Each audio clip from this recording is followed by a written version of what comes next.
All right, ladies and gentlemen, you are locked on Falcons. I'm your host, Aaron Freeman, and today I am joined by ESPN's Jordan Reid.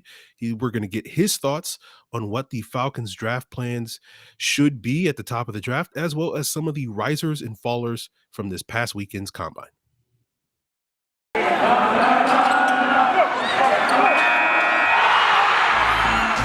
You are Locked On Falcons, your daily Atlanta Falcons podcast. Part of the Locked On Podcast Network, your team every day.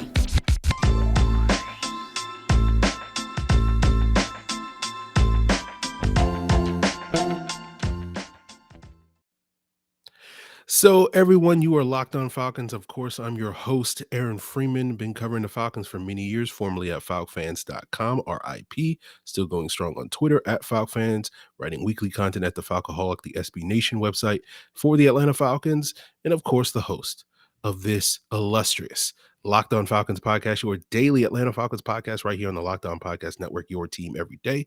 And I want to thank everybody that makes Locked On Falcons their first listen each and every day. Of course, Locked On Falcons is free and available on a variety of podcast platforms, including Apple, Odyssey, Google, Spotify, as well as now on YouTube. Make sure you subscribe to the Locked On Falcons YouTube channel. Give us a like when you do. So today's episode, I am joined by none other than Jordan Reid, who is now working with ESPN, formerly of the Draft Network. He is a draft guru, although I don't know if he enjoys the guru title, but I always go to him when it comes to opinions on various players. And today he's going to be joining us to talk a little bit about what he sees for the Falcons at the top of the draft, as well as maybe get into some day two targets for the team, as well as get his thoughts on some of the risers and fallers from this past weekend's combine. So, Jordan, welcome back to Locked On Falcons. Absolutely. It's always a pleasure when I can join you here, and I love talking about the Falcons, so I'm looking forward to it. All right. Well, I read one of the things that you wrote or you contributed to a couple of weeks ago on ESPN, where you talked about what the Falcons could need at the top of the draft, and you talked about sort of getting better in the trenches, looking specifically at an edge rusher where the team has been in dire need of improving their pass rush for a number of years. You also talked about the potential for the team to take a wide receiver, but maybe it made a little bit more sense to wait on that position because of some of the depth at the top of the class that they could get maybe later in the draft. But I'm wondering now, that what came out a week or so before the Calvin Ridley suspension news came down. Do you feel like it's still a priority for the Falcons to improve their pass rush at the top of the draft, or does wide receiver sort of shoot more to the top of the list now that we live in a post Calvin Ridley suspension world? Well, I think with or without Ridley, regardless of the news coming out with him, I think the priorities stay the same. I think their three biggest needs right now are wide receiver, edge rusher, then offensive tackle. I would even throw that in there. So with Ridley, it's an unfortunate situation, but I think taking wide receiver on day two, I still think that's the better option just because at number 8 overall, you could dip your toes into some of these edge rushers, whether it's a Trayvon Walker or a Kayvon Thibodeau may actually even be there now. So the Falcons are going to have a plethora of options with that number 8 overall pick. So I think edge rusher still is a priority. You had the league low in sacks a year ago with 18, and the next closest team was the Eagles at 29. So there's a clear need at edge rusher for this team. Now, you mentioned some of the guys that could be available at that 8th overall draft selection, including Oregon's Kayvon Thibodeau, who, a couple of months ago was being considered to be the number 1 overall pick. I'm curious, sort of when you look at the top of this draft class, how do you sort of stack the edges and sort of who are some of the guys that you have your eyes on potentially for the Falcons at that 8th overall spot? Yeah, so I think Aiden Hutchinson is probably it's fair to assume that he's not going to be available with that number one overall pick or number 8 overall pick, I should say. He's probably the leader in the clubhouse to go number 1 overall now that the Jaguars have franchise tag Cam Robinson. So I don't envision them going offensive tackle just because there's going to be a log jam there. So let's say Aiden Hutchinson goes number 1 overall. The Lions are a bit of a wild card. They could take either one of Kayvon Thibodeau or it could be a Trayvon Walker too. There's so many different ways the Lions could go with that number 2 overall pick. So 3 guys that could be there for the Falcons at number 8 overall. You're talking about Kayvon Thibodeau. You could say Jermaine Johnson II from Florida State. David Ajabo could be an option too. But something that I've heard that the Falcons want to do is with this Dane Pease defense, they kind of want to get back to some bigger bodies along the interior. So that's why I think Trayvon Walker, Jermaine Johnson II, I think those are probably the 2 that could be in contention for number 8 overall. Yeah. And do you feel like this edge class is good enough where we could see 4 or 5 of these guys go in the first 10 to 12 picks? Yeah, I think it's that deep. We've already talked about 4 or 5 guys already. I didn't even mention George Karlaftis, who was another one that will probably go somewhere in that 12 to 20 range. I think it's fair to assume that he's going to go there. So there's so many different guys that are stacked at the top of this edge rusher class. Okay.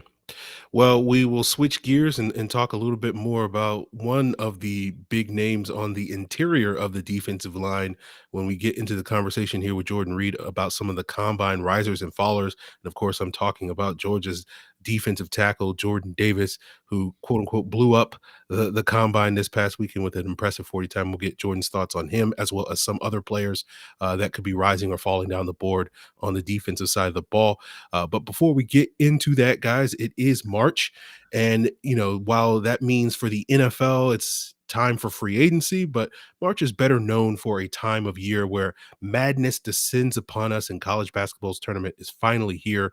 From all the odds, contests, player props, betonline.net is the number one source for all your sports betting needs and info and remains the best spot for your sports scores, podcasts, and news this season. And they're going to have some contests this March so that you guys can win big during March Madness. And it's not just basketball. BetOnline is your continued source for all your sports wagering information needs, whether it's basketball, boxing, hockey, UFC, draft props as we get later in the spring, live betting, and all your favorite Vegas casino games. So just head on over to the website today at betonline.net. Use your mobile device to sign up and learn more about the trends in action. BetOnline, where the game starts.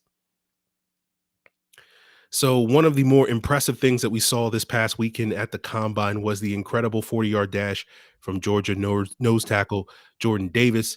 It seemingly kind of flipped the narrative on him for a lot of folks in terms of him just being just a two-down run defender. Do you think that's a correct way of sort of viewing it?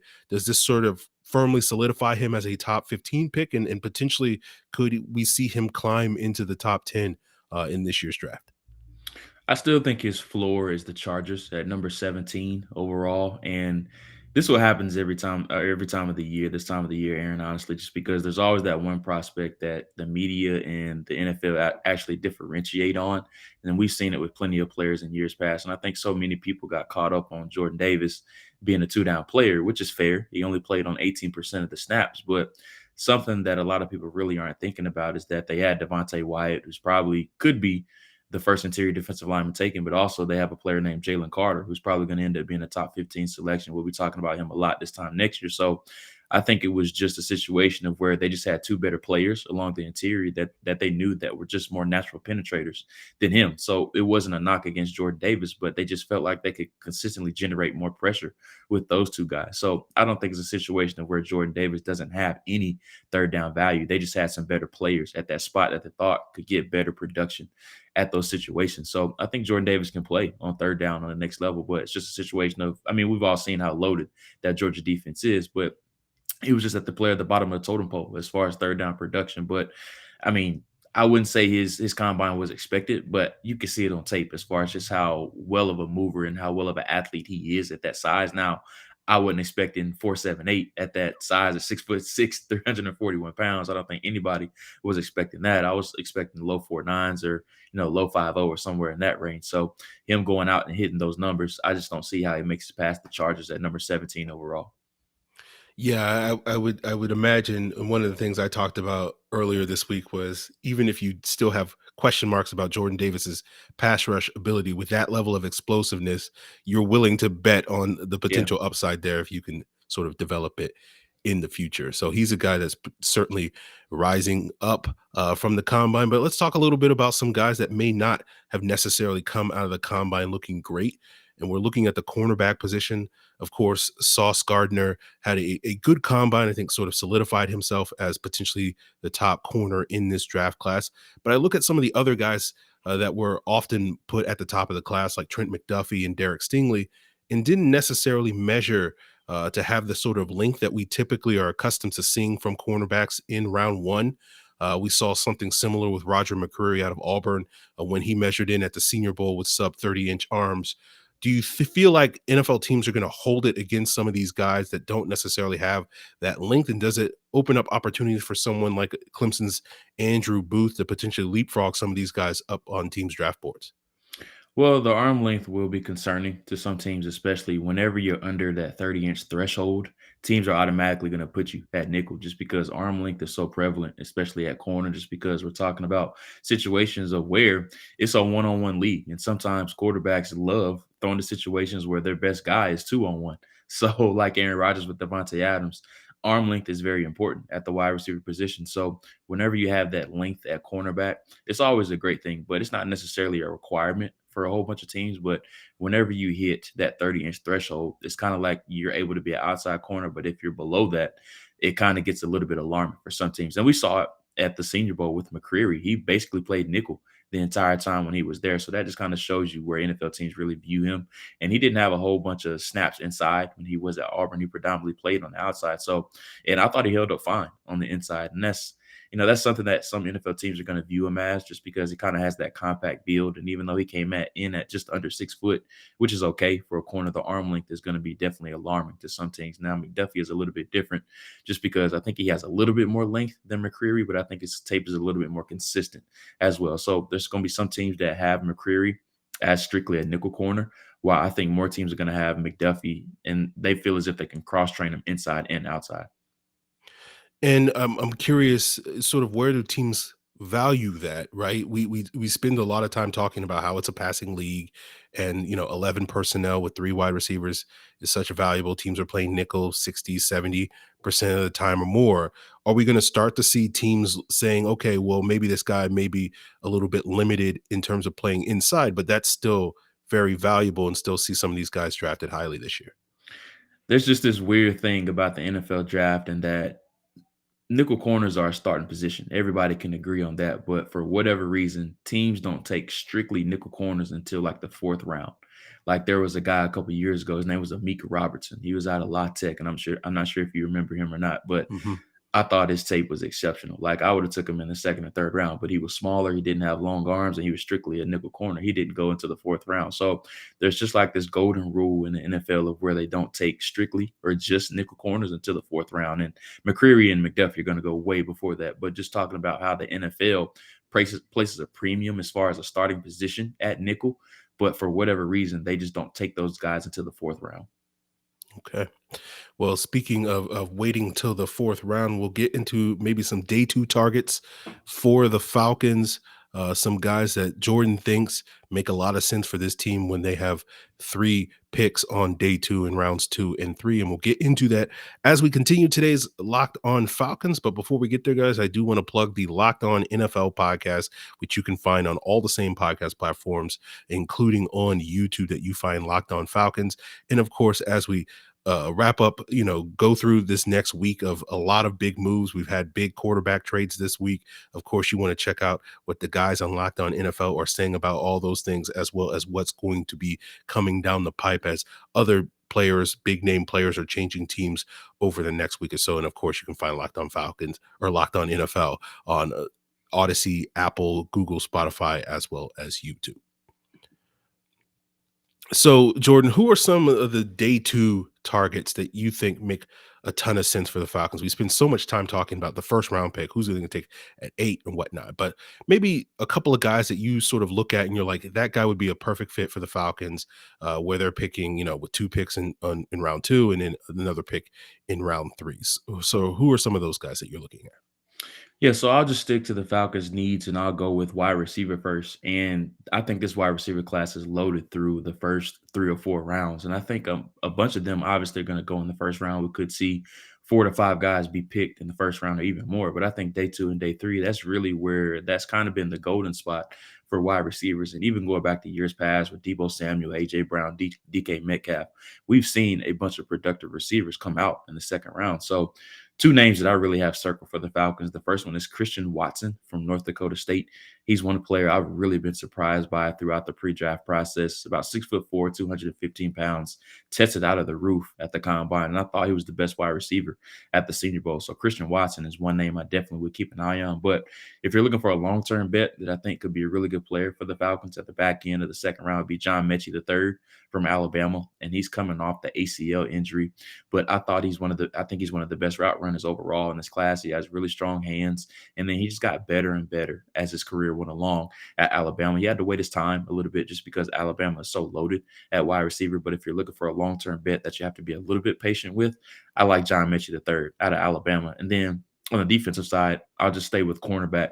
One name that I really like in the third round, and if he can get past the red flags a little bit, I thought he played really well last year at Georgia, and it's Darion Kendrick from Georgia. And his career got off to a shaky start after his freshman season at Clemson, but when he got to Georgia, he didn't have any hiccups, no added stains to his resume at all after he got dismissed from Georgia. But I thought he played squeaky clean last year, made some really good plays in the national title game, and even prior to that, I thought he played well. But if you're looking for another maybe day 3 name at cornerback, Taylor Britt from Nebraska is one name that I like a lot too. Supremely smart player, fights through the hands of wide receivers really well, and I think he has really good ball skills. Love to come up and tackle too. So keep an eye on all those names. I think the Falcons could have a lot of interest in all those guys. I know a lot of Falcon fans would love to see the Falcons sort of double dip at pass rusher in a world where they take a pass rusher at 8 or don't. Maybe are there a couple of day 2 edges or interior defensive linemen that you think could really enhance this Falcons pass rush? Yeah, I think one name that makes a lot of sense, and his range is kind of all over the place right now based on the evaluators that I talked to, and even myself, I went back and forth with him and Marvin Liao from Texas A&M. If you're looking for that big body tweener that I think fits in a Dane P style defense really well, Marvin Liao came into the year projected as a top 15 to top 20 pick, but for whatever reason, he just didn't play with the same enthusiasm, didn't put the same stuff on tape that he did a year ago. And he has spot plays of where you see the shades of 2020, Marvin Liao, but he just didn't seem like that same type of player that we saw from a year ago. So I think he's probably a player that's probably going to end up going somewhere in that late first, maybe top 45 or top 50 range, depending on what happens during the rest of his pre-draft process. But Marvin Liao is one name I definitely would keep an eye on. And then another one is Dominic Robinson from Miami, Ohio. If you're looking for a true 3-4 outside linebacker that can play off the ball, he can stand up, he can play from 2-point, or he can play from deep 3.2. So keep an eye on those two names. Isn't Robinson a former quarterback? Yeah, so he's a converted wide receiver. Oh, He actually okay. started his career for the first 2 years at Miami, Ohio at wide receiver, and then he converted over to defensive end the past 2 years. Okay. Yeah. Interesting names there. DeMarvin Liao is interesting because when you watched him a year ago and you were like, oh, this guy's a potential top like 10, top 15 sort of talent in terms of what he was being billed as going into the season. And then just kind of had a lackluster 2021 season. And I look at him and I'm like, either you bulk him up and you make him a D tackle or you slim him Yeah. down, you make him a true edge. And like, it was kind of reminiscent to me a little bit of Dayton Jones Yeah. from UCLA that got drafted by the Packers in round 1, and they kind of moved him to a different position each and every year, and he never really got to settle. So I feel like DeMarvin Liao is a very talented player, but whatever team drafts him, even if that's the Falcons, certainly needs to have a plan for him because having a sort of repeat of Dayton Jones would not be necessarily great for his career moving forward. But Jordan, I really do appreciate you coming on, sharing your insight into some of these early round prospects for the Falcons. I look forward to maybe chatting with you later this offseason to get a little bit more insight into some of these prospects and players that the Falcons could target, or certainly after the draft to get your thoughts on the players that the Falcons actually do draft. But for the listeners, let the people know where they can find your stuff and some of the things that you're working on over at ESPN. Yeah, so you can find me on Twitter at Jordan_Reid. That's JORDAN_REID. That's where you can find me on Twitter. You can find my work as well as Mel Kiper, Ty McShay, and Matt Miller on ESPN.com. Just click on the NFL tab. There should be an NFL draft tab. Under that, you can find all of our work there. This upcoming week, or I should say next week, we'll be releasing the top 5 positional rankings. Each and every one of us will be releasing everything from quarterbacks all the way to specialists. So for those of you that are looking to get very deep into the draft, be on the lookout for that.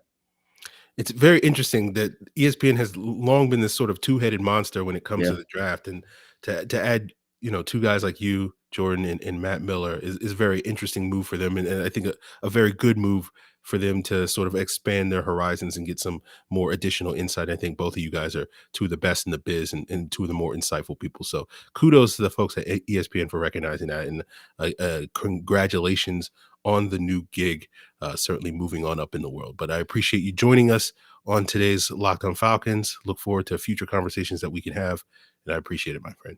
Absolutely. Thanks as always, Aaron.